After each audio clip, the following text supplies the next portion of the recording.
Welcome on into the Week 5 recap for the UW rebuild. As you can see, we beat Wyoming. It looked a lot closer than it really was.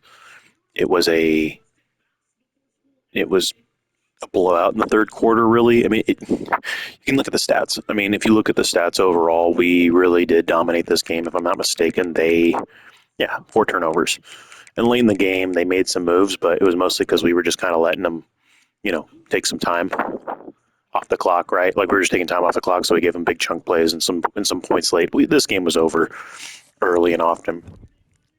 As you can see, 3-2. As we go into the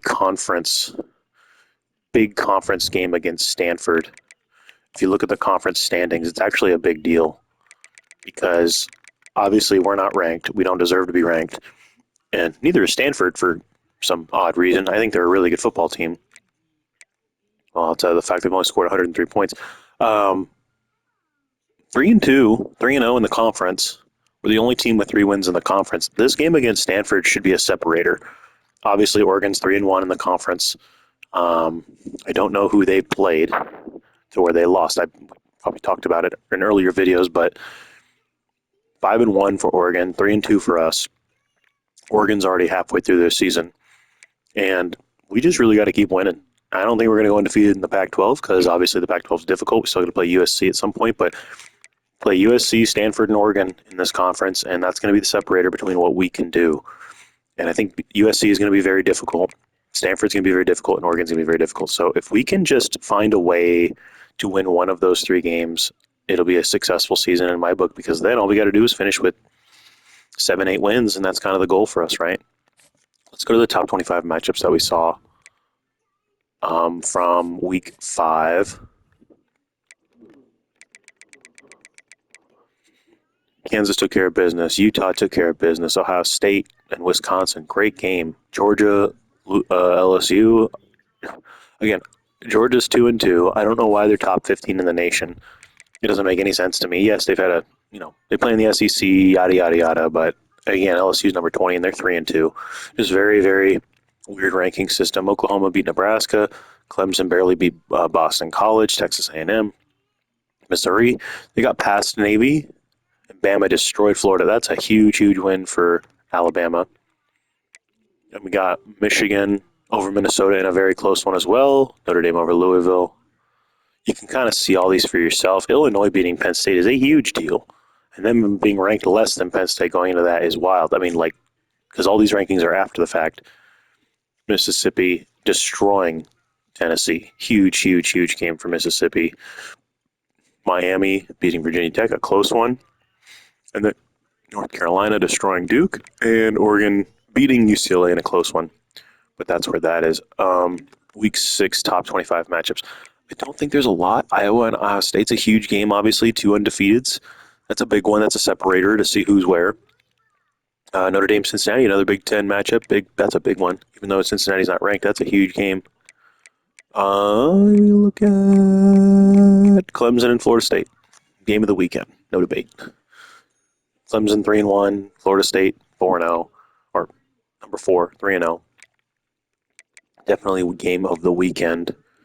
Wouldn't be shocked if Georgia lost to Vanderbilt. Would not be shocked at all, just based on how things have gone for them.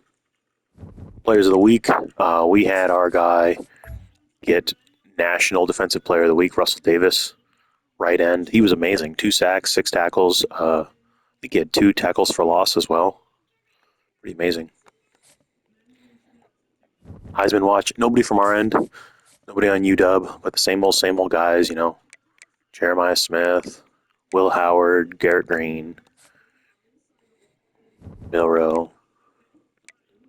I mentioned the conference standings, the scores and schedules. There's some big games this weekend. Iowa, Ohio State, Clemson, Florida State.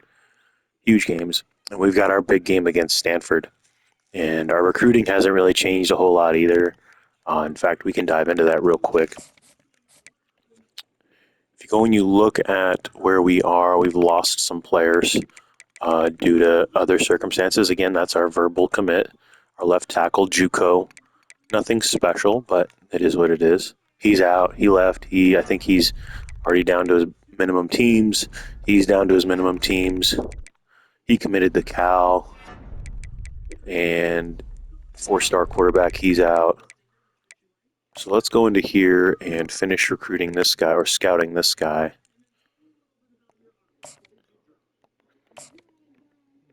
Looking like he's all right. And then let's scout him. He's a JUCO. We shouldn't need a whole lot there. He's a diamond in the rough. Wide receiver, 3-star. Dominique Coffey. Okay, so we need 4 more targets. Prospect list. Who still has a high list of us on their recommended schedule? So he's on his top 8. We'll do that, and then we will do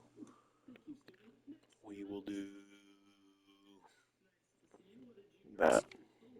So we're in his top 8. Let's go to the recruiting board. Go to all the guys we just grabbed. We'll give him offer a scholarship. Offer a scholarship because no one else has offered scholarships, and that's the key here. We've got one more guy we can grab on our recruiting list. See if we can sway anybody. Stage, he's open. 3-star QB, never hurts.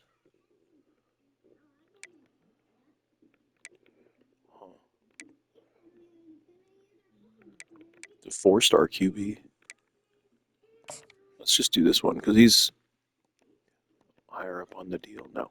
Recruiting board, let's go to the bottom. And then offer scholarship. Remember back in the old NCAAs where if you offered a scholarship sometimes randomly, they would just be like, yeah, we'll go there.